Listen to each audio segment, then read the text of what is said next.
Giulia Rossetti sat at the back of the church, dressed like an elderly village woman.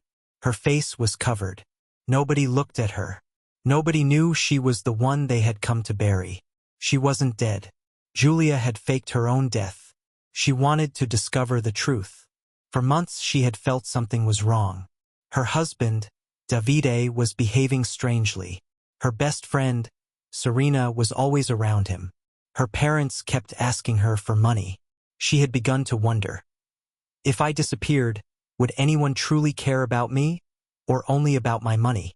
So she had planned everything. A fait qu'accident. A burned car. A body they couldn't fully identify. Everyone had believed she was dead. Now she sat and witnessed her own funeral. The hall was full. People were crying. Some were only pretending. Giulia's mother was at the front, crying loudly, but Giulia knew it was an act.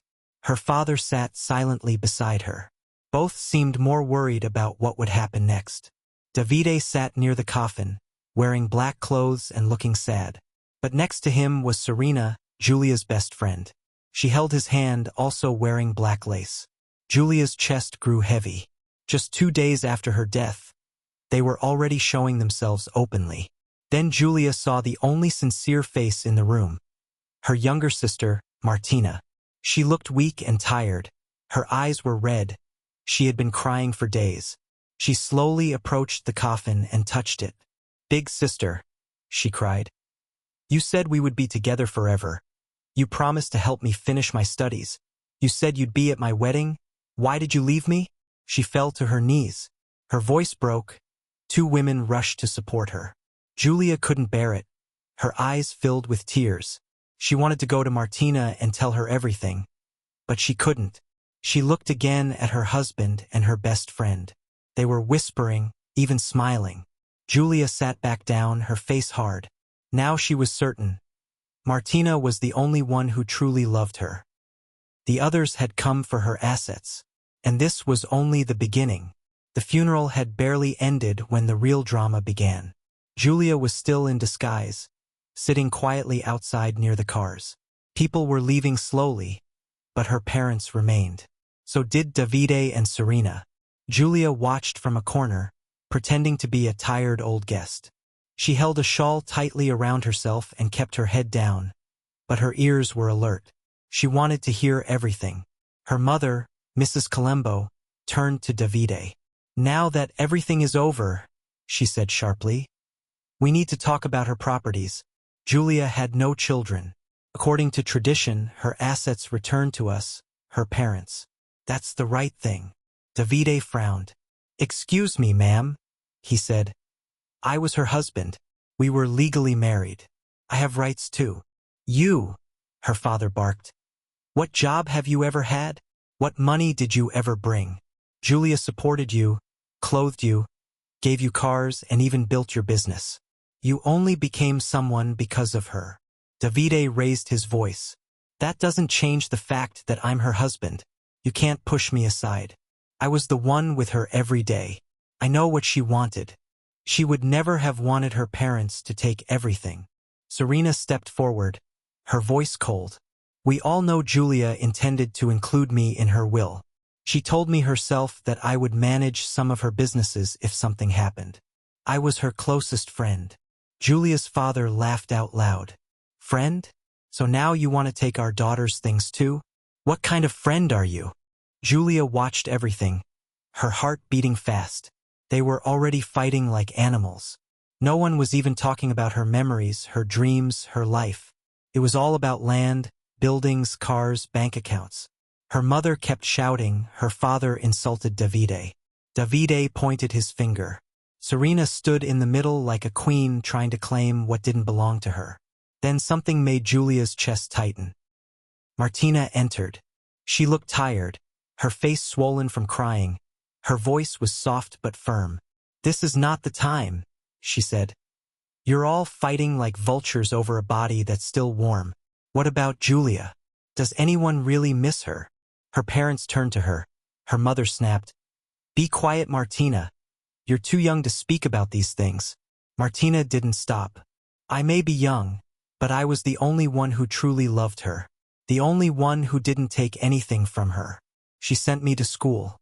She listened to me. She told me her fears. She worked so hard. And now that she's gone, you're all here tearing everything apart. Serena rolled her eyes. Oh, please don't act holy. This is adult talk. Martina stared at her. You're not even family. Davide stepped forward. Martina, don't disrespect her. Giulia held her breath. The heat in her chest was rising.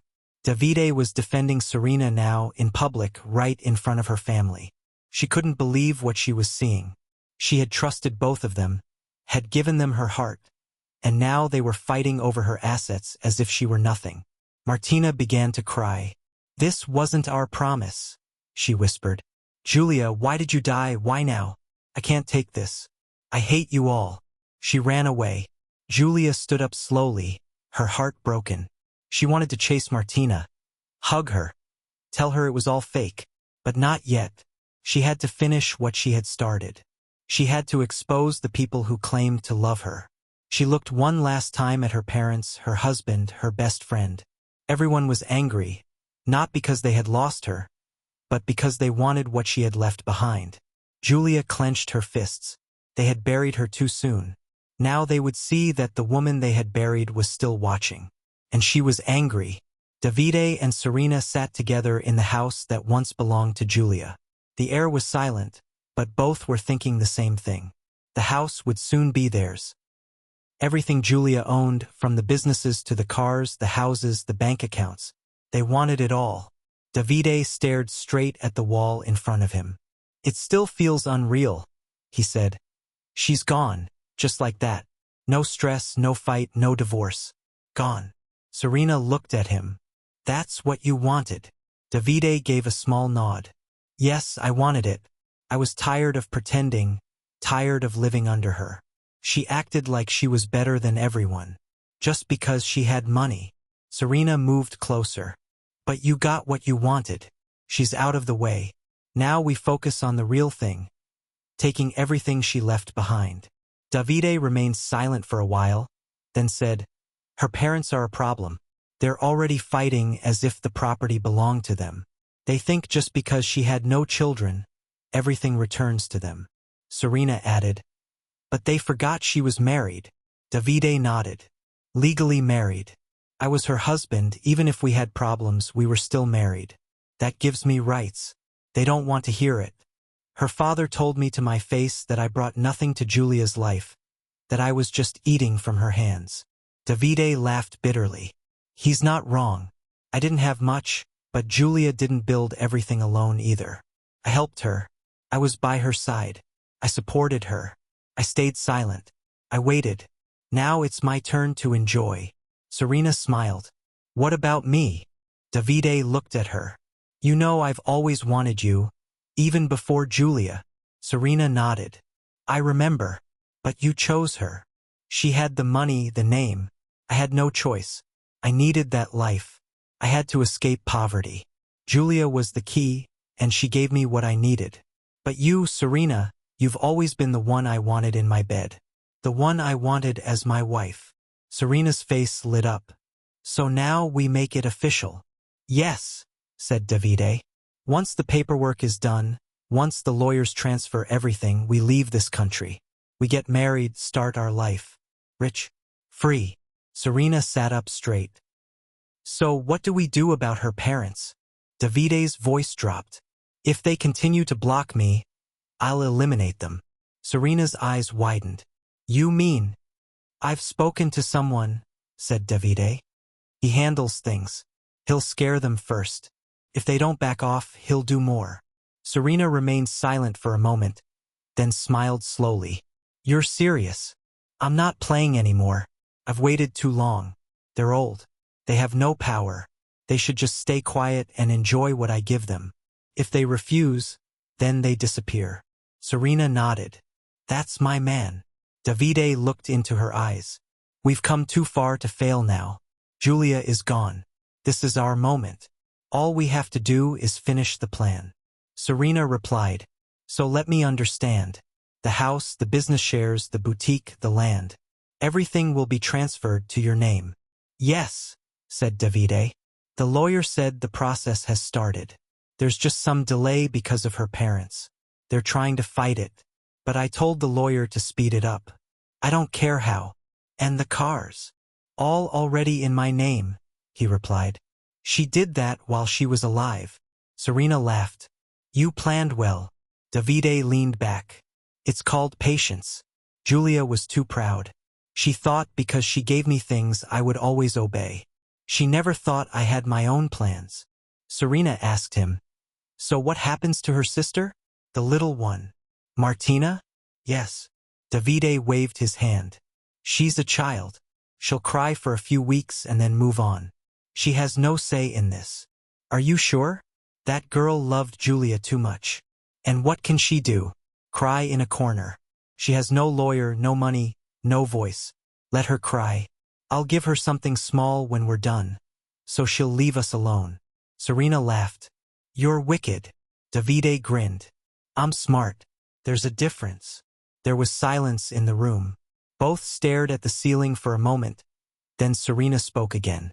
Sometimes I wonder what Giulia would do if she could see all this. Davide chuckled softly. She'd scream. She'd try to fight. She was always the fighter. But she's not here now. Serena said. I thought you were joking when you said you wanted her gone. I wasn't joking, he said. I was tired. She controlled everything. She had even started talking about changing her will, giving part of it to her sister, removing me. That's when I knew I had to move. You did the right thing, said Serena. Davide looked at her. Do you trust me? Serena didn't blink. With my life. Then follow my lead. Don't talk to anyone. Don't make noise. Wait, in 2 weeks we'll be free. Rich. Untouchable. Serena nodded slowly. I'm ready. Davide stood up and looked around. Everything in this house is ours now.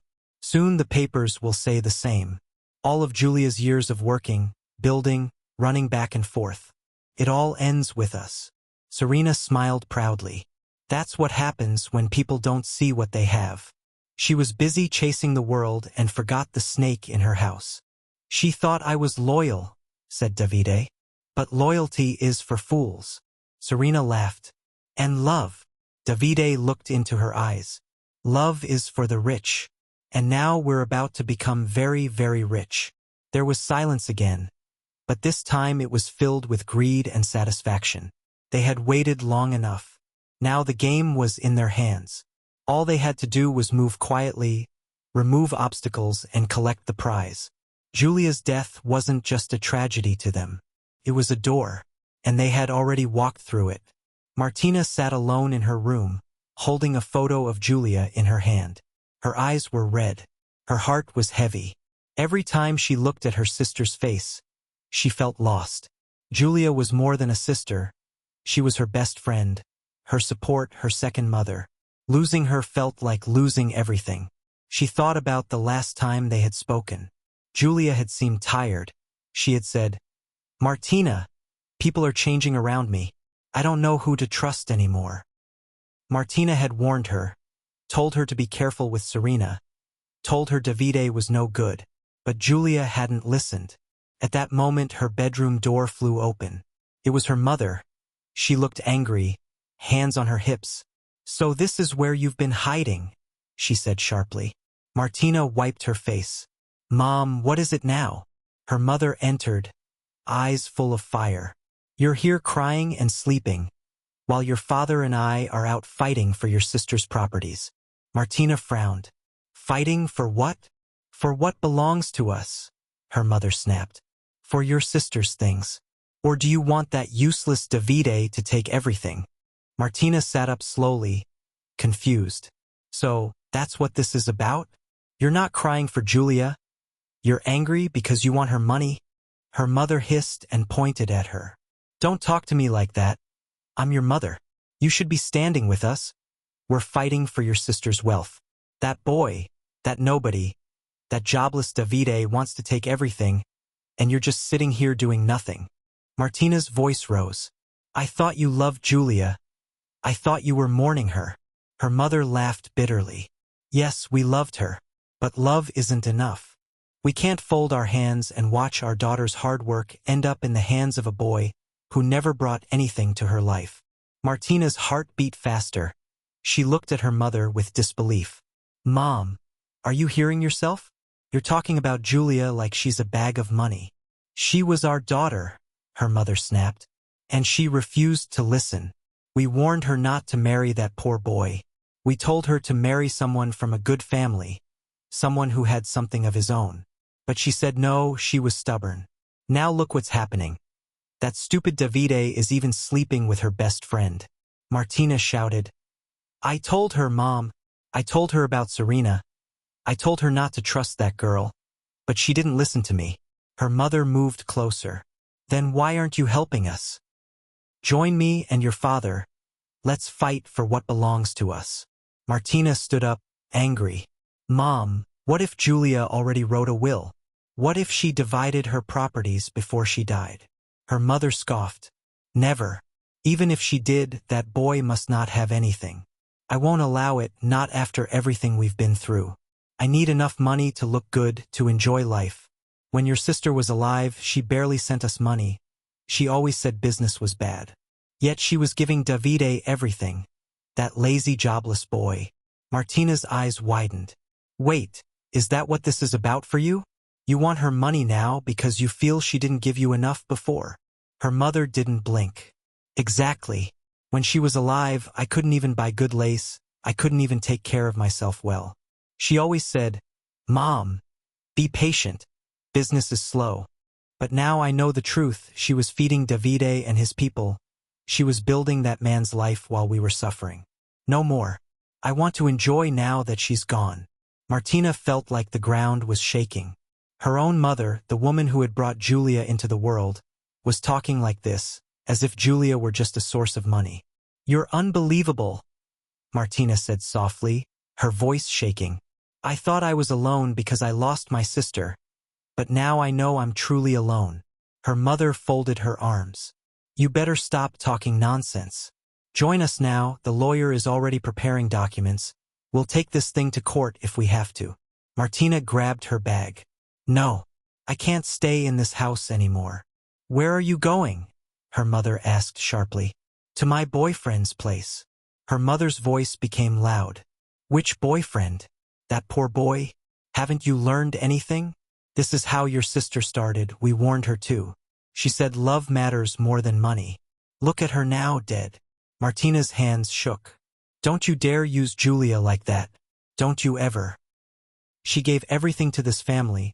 You used her when she was alive, and now you want to fight over her things like vultures. Her mother pointed at her again. Martina, if you walk out that door, you'll end up just like your sister. Mark my words. Martina stared at her mother, her voice was cold now. Then I'd rather end up like her than become like you. Her mother gasped. What did you just say? Martina said. Mom, you'll go join your ancestors before I ever become like you. Her mother raised her hand to slap her. But Martina didn't flinch. She turned and walked out. Her legs were weak, but her heart was burning. She walked down the street with her phone in her hand, crying silently. She had lost her sister, and now she had lost her parents too. She arrived at her boyfriend's house and knocked. He opened the door and saw her face. Without a word, he pulled her into a hug. That night, Martina couldn't sleep. She kept remembering her mother's words.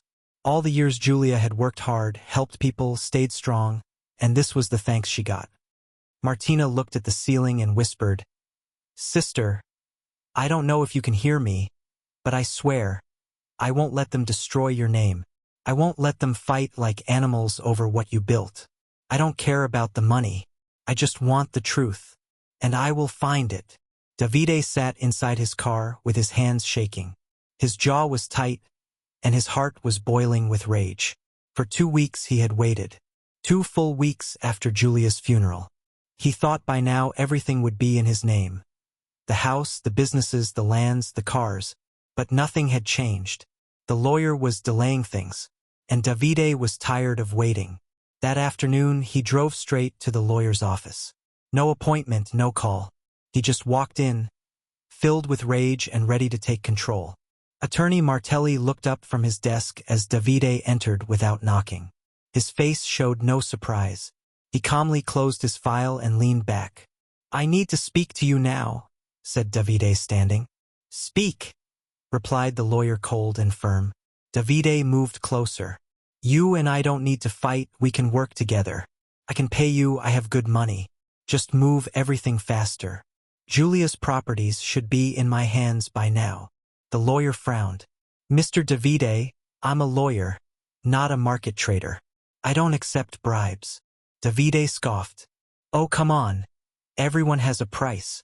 "Not me," said the lawyer, shaking his head. "And for your information, the will reading has been moved. It will now take place in 1 month, not 2 weeks as we planned." Davide's eyes widened. "What? 1 month? Are you mad?" The lawyer raised an eyebrow. "It's a legal decision. We found new details that need review." Davide slammed his hand on the desk.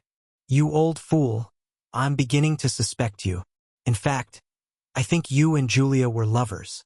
The lawyer stared at him without blinking. Davide shouted louder. "Yes, I said it.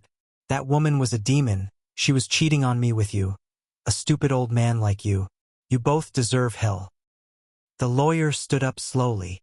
"Enough." Davide kept ranting. "You think I'm stupid? You think I don't know what's going on? You're using the law to block me because you're hiding something. Maybe you were hoping she'd give you a part of her wealth too." The lawyer came around the desk and faced Davide eye to eye. "Let me tell you something, Mr. Davide," he said in a sharp, firm voice. "You are a fool. A foolish, lazy, and jobless man. Instead of mourning your wife, you're here throwing insults and looking for shortcuts. You didn't build anything with Giulia, you only enjoyed her sweat. Now she's gone, and you can't even pretend to be decent."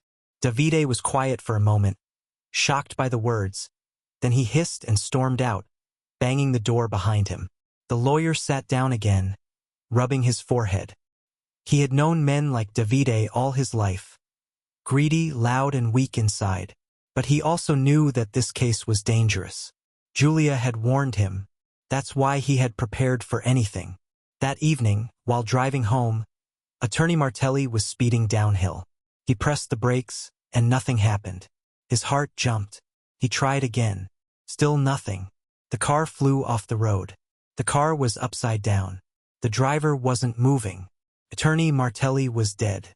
The next morning, the news broke. The lawyer handling Giulia Rossetti's estate was dead. Car crash, brake failure. No one suspected anything at first. It looked like an accident. But in the shadows, Davide smiled. One less problem. However, what Davide didn't know was this. Attorney Martelli had a grown son. A strong, smart, and fearless young man named Attorney Paolo Martelli. He was also a lawyer, and he knew all about Giulia's case. His father had told him everything months ago. Paolo returned to the office 4 days after he buried his father. He wore a black suit. His face was calm, but inside he was burning. His father wasn't just a lawyer. He was his hero, and now someone had killed him. Paolo went to his father's desk, opened a locked drawer, and found the thick Giulia Rossetti file. He smiled to himself. "This is getting interesting," he said under his breath. He sat down, picked up the phone, and made a call to the probate court. "Yes, this is Attorney Paolo Martelli. I'm taking over the Giulia Rossetti case as next of kin and legal successor to my father." "Yes, officially." "No delay. Tell all parties the case continues under my care." He hung up the phone. Then he leaned back and whispered, "Let the real game begin." Davide sat outside in the garden of Giulia's estate, sipping juice and pretending like the world belonged to him. He had just finished a phone call with a fake investor, someone he hoped would help him push through Giulia's property transfer faster. But things weren't moving as quickly as he wanted. People were starting to ask questions. Serena was getting restless, and ever since the lawyer's sudden death, Davide felt like someone was watching him. He had no proof, but his instincts were sharp. He knew when something didn't feel right. Just as he was about to stand up and go inside, he heard footsteps approaching. He turned and saw Giulia's father, Mr. Colombo, walking toward him. The old man looked tired but determined. He had anger in his eyes. Davide smiled bitterly. He didn't want to deal with the old man, but he stayed seated. "What do you want, old man?" Davide asked without even greeting him. Mr. Colombo walked right up to him and said, "I came to warn you." Davide raised an eyebrow. "Warn me? About what?" "You will never get a single thing from my daughter's will," said the old man. "Never. I know who you are. I knew from the beginning. You are evil, a liar, a user. I should have stopped Giulia from marrying you." Davide stood up slowly, now face to face with him. "And who are you to talk to me like that? You shameless poor man. Go and work for your own money instead of chasing your daughter's property like a vulture." The old man didn't flinch. "You lazy youth. You think living off a woman makes you a man? You are nothing but a thief hiding behind marriage. You and that useless Serena, both of you will suffer. You think we don't know what you're doing? You don't have anything," the old man replied. "You were only a decoration in Giulia's life, a burden she carried. Now that she's gone, you want to claim what you never built." Davide hissed, "Get out of here before I lose my patience." But Mr. Colombo didn't move. "For your information," he said calmly, "there is a new lawyer now, attorney Paolo Martelli. Yes, the late lawyer's son. Tall, strong, hard-working, smart. Not like you. A real man. You thought you succeeded in killing his father, but shame on you. That man has a son, and that son is coming for you." Davide's face twitched. "Son? What son?" The old man stepped even closer. "Yes, a son. You didn't know, because you were too busy chasing shortcuts. You didn't even ask questions before you danced on the man's grave. You killed a lawyer who had already told his son everything, every detail. Now that son is handling the case, and he is smarter than his father. Better connected, more dangerous." Davide clenched his fists. "Be careful what you say." Mr. Colombo laughed. "Why? Are you going to kill me too? Just like you did to the lawyer? Let me tell you something. My eyes are on you. We are watching and we are gathering evidence. When we are ready, you'll know what real shame feels like." Davide stayed silent. His heart was pounding. He tried to hide it with pride. The old man pointed at him. "You better start looking for where to hide, because when the truth comes out, you and your snake of a girlfriend will fall hard. You wanted to steal from a dead woman. You wanted to enjoy her blood. You wanted to erase her family, but you will never succeed. Never." With that, the old man turned and walked away slowly. Davide stood there for a long time, breathing hard. The words cut deeper than he expected. He looked at the ground, then at the sky, then cursed under his breath. So this foolish lawyer had a son. Nobody knew about him, and now this foolish old man will not let me rest. What kind of family is this? But deep inside him, fear had started to grow. Giulia's father was no longer afraid. The lawyer was dead, but now there was a replacement. A young, powerful one. If they were truly gathering evidence, things could get very messy. Now feeling guilty, Giulia's parents went to their daughter's supposed grave to apologize to her. The two of them stood there quietly, staring at the gray cement. The mother fell on her knees, tears in her eyes, whispering, "My daughter, forgive me. I failed you. I should have cried for you. I should have prayed for your soul. Instead, I was busy chasing your wealth. I was angry that you didn't send us money. I didn't even think about what you were going through. I didn't know how hard it was for you. I was selfish." Her father stood beside her, his face heavy with guilt. "Giulia, my child, I warned you about Davide. I told you he wasn't the right man, but you didn't listen. Still, that didn't give us the right to fight like vultures over your name. We were wrong. We forgot you were more than your money. You were our daughter." The wind was calm that morning. Birds flew past the tree behind the grave as if listening. For the first time, Giulia's parents truly felt the weight of her absence. They stood there for a long time, quietly praying, hoping somehow she could hear them. Meanwhile, in the city, attorney Paolo Martelli was deep in his late father's files. He had already gathered a few facts about the brake failure. The mechanic's report confirmed the brake lines were cut clean with a tool. It was no accident. Someone had planned the crash. Paolo now believed it fully. His father was murdered. That morning, he went to the police secretly and submitted the evidence. The investigation was opened, but kept private. Paolo was alone in his office that evening, deep in files and quiet thoughts. The case was growing heavier by the day. Too many lies, too many secrets. The evidence around his father's death was pointing in one direction. Davide. But it wasn't enough. Not yet. The phone beside him rang. Unknown number. He picked it up, tired but curious. Hello. A calm voice spoke, soft but steady. Good evening, Attorney Paolo. Please don't panic. I'm Giulia Rossetti. Paolo's eyes went wide. He sat up straight.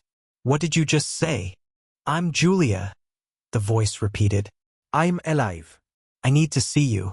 Don't tell anyone. I'm sending you an address now. The call ended before he could ask more. A message came in seconds later. It was an address. A wealthy gated estate on the quiet edge of the city. He grabbed his keys and left at once, heart racing with questions. When Paolo arrived, the security at the estate let him in without a word. Someone had already spoken to them. The houses inside were large and quiet, with high fences and flowered lawns. He found the right one and parked. The gate was open. He walked into the compound, not sure what he would see. The house was beautiful, simple, peaceful. Then the door opened and she stepped out. Giulia. She looked nothing like the public photos. Her body was slimmer. Her skin was smooth and glowing. Her eyes were tired but calm. Paolo stood still. He couldn't speak. The woman the world buried was standing in front of him. Alive. And beautiful. You're real, he finally said. She gave a gentle smile. Very real. Come in.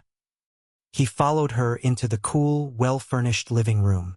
You really faked your death, he said slowly. She nodded. I had to. I knew something was wrong. I felt it in my bones. People I trusted were changing.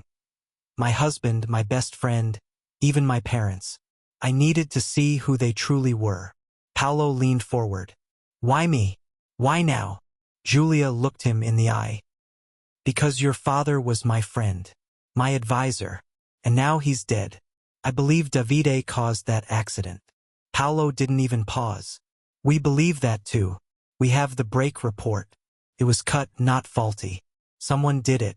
I'm already working with 2 police contacts on the case. Giulia nodded slowly. I've been watching. I saw Davide at my funeral, standing next to Serena like I never existed. I saw my parents fighting over my things like I was just a bank account. I saw Martina crying with no one to hold her. I stayed quiet. But now I know. I'm tired of hiding. Paolo studied her face. Are you ready to come back? She breathed in deeply. Almost. I want to do it the right way. I want the truth to come out by itself. I don't want revenge. I want to be seen as Giulia again. But this time wiser.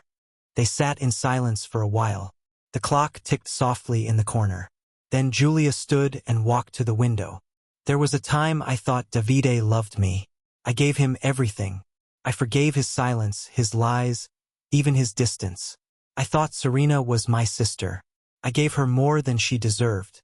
But in the end, they were watching me fail, waiting for the right moment. Now they're ready to eat what they didn't build. Paolo stood too. He walked closer, then paused. Giulia, you are so beautiful. I must confess, you're even stronger than I thought you were. Your peace and power in one body. Giulia looked at him quietly. Thank you. Paolo didn't say more. He picked up his files and walked to the door. I'll protect this secret until you're ready. And when you are, I'll stand beside you. She nodded gently. I'll be ready soon. He stepped out into the night, heart still racing. The woman they buried was alive, and the storm that was coming would shake everything. Davide sat in the living room, with his hands shaking slightly. He looked out through the window and back again. Something was not right, he could feel it. Then he turned to Serena, who was on the sofa scrolling through her phone. Baby, he said in a low voice, I need to talk to you. Serena looked up, raising one brow. What is it again? Davide lowered his voice like someone was listening. I don't know what's going on, but I feel like someone is following me. I feel like eyes are on me everywhere I go. In the car, at the supermarket, even last night when I went to get gas. I swear someone was watching from the corner. Serena laughed. Davide, are you losing your mind? Who will be following you? He shook his head. I don't know, that's the thing. Maybe Giulia's people, maybe the police, maybe the new lawyer. I don't feel safe anymore. I think we need to leave town for now. Serena's smile disappeared. She sat up straight. Leave town? For what? Baby, we've come this far. Now is not the time to run. We need to stay and fight. We need to take over everything. You were her husband, it's your right. This is not the time to act weak. Davide rubbed his hands. But this doesn't feel right. Everything is too quiet. That's how danger hides. And Giulia's parents are not letting go. That old man is always watching me like a hawk. Serena stood up and walked to him. She held his face and smiled. Forget them. If Giulia's parents don't back off, they will soon join their ancestors. Simple. They're old, they're stubborn, and they are in our way. You need to be strong. Davide nodded slowly. Yes, baby, you're right. Those people are always on my nerves. Especially that foolish old man who calls himself Giulia's father. Very useless man. Always pretending to be noble. By the time I'm done with him, he will regret ever knowing me. Serena kissed his cheek. That's my baby. That's the Davide I love. Let's not run. Let's finish what we started. Meanwhile, across town, inside Giulia's family house, things were different. Martina was sitting with her mother and father in the living room. The air was quiet and heavy with emotion. Her father spoke first. Martina, we want to say we're sorry. For everything. For how we behaved after Giulia's death. We lost our way. Her mother wiped her eyes.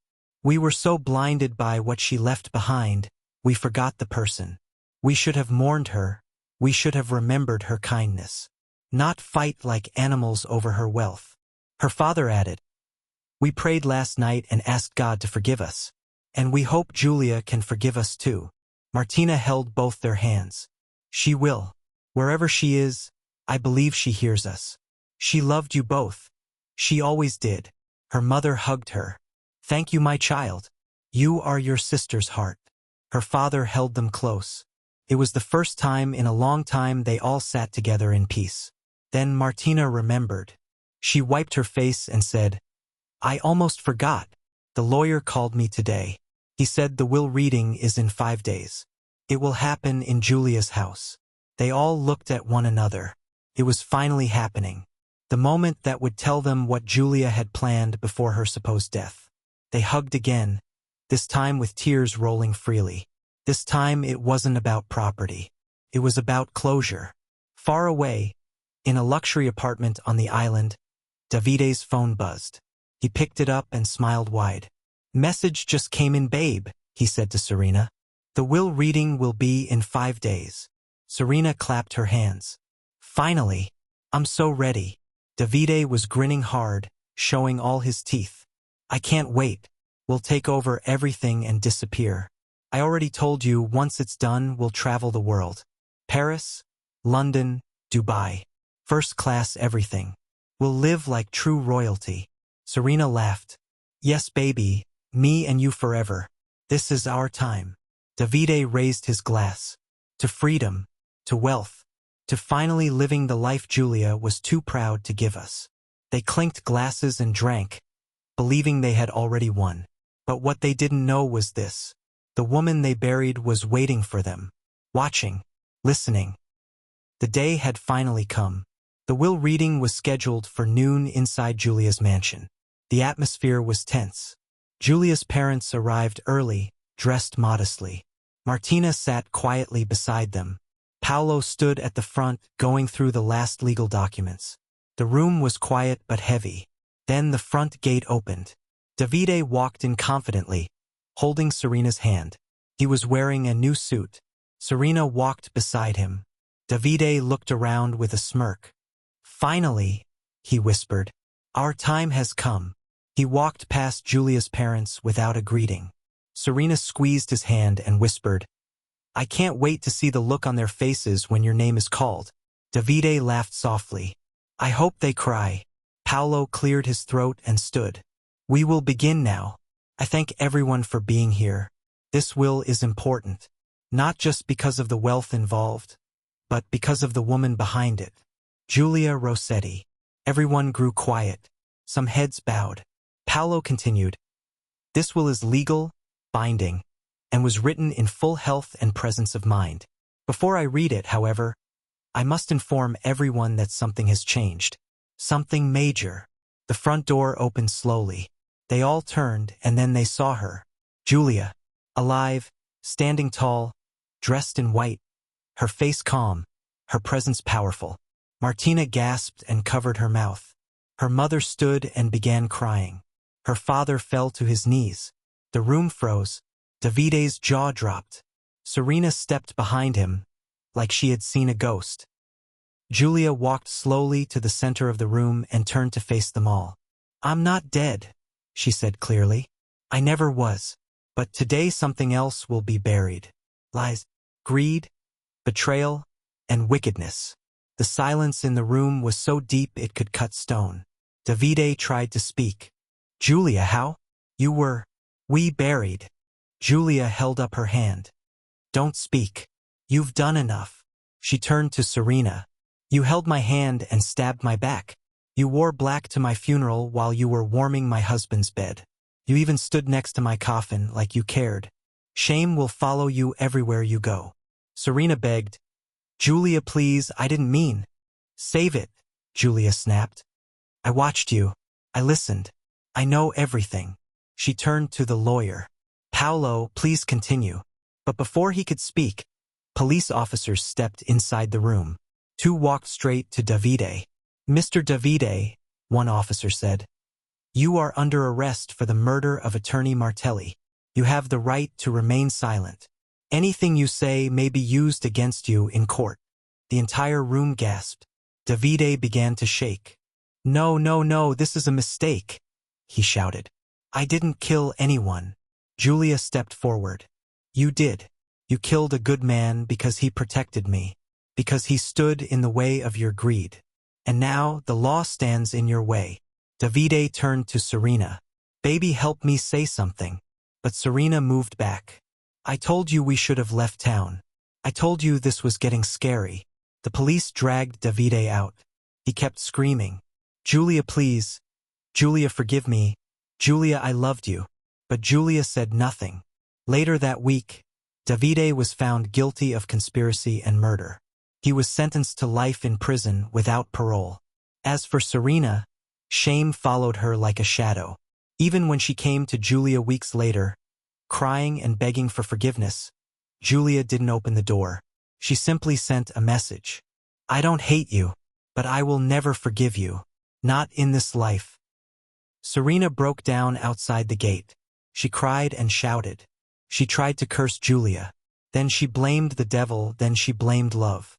But none of it mattered. She had lost everything. Her friend, her name, her future. Giulia sat quietly in the living room of her mansion, as her parents stood before her. They looked broken and ashamed. Her father cleared his throat and said, Giulia, my daughter, we have come to say sorry. We let greed blind us. We didn't mourn you, we didn't protect your name. We fought over your things instead of protecting your memory. Please forgive us. Her mother wiped her eyes. We should have stood by Martina. We should have trusted you, but we let money control our hearts. From today, we are no longer that kind of people. We are sorry, deeply sorry. Giulia looked at them for a long moment. Then she spoke softly. I forgive you. You're my parents. You failed me, but I see your regret. I just pray you have truly changed. Let love guide you, not money. I don't need anything from you. Just be better. Her mother began crying again and held Giulia's hands tightly. Her father bowed his head and whispered, Thank you, my daughter. Time passed. Giulia focused on rebuilding her life. She stayed away from public noise and kept only those who truly cared close to her. One of those people was attorney Paolo. He had protected her secret. He had stood by her without asking for anything. Slowly they became close.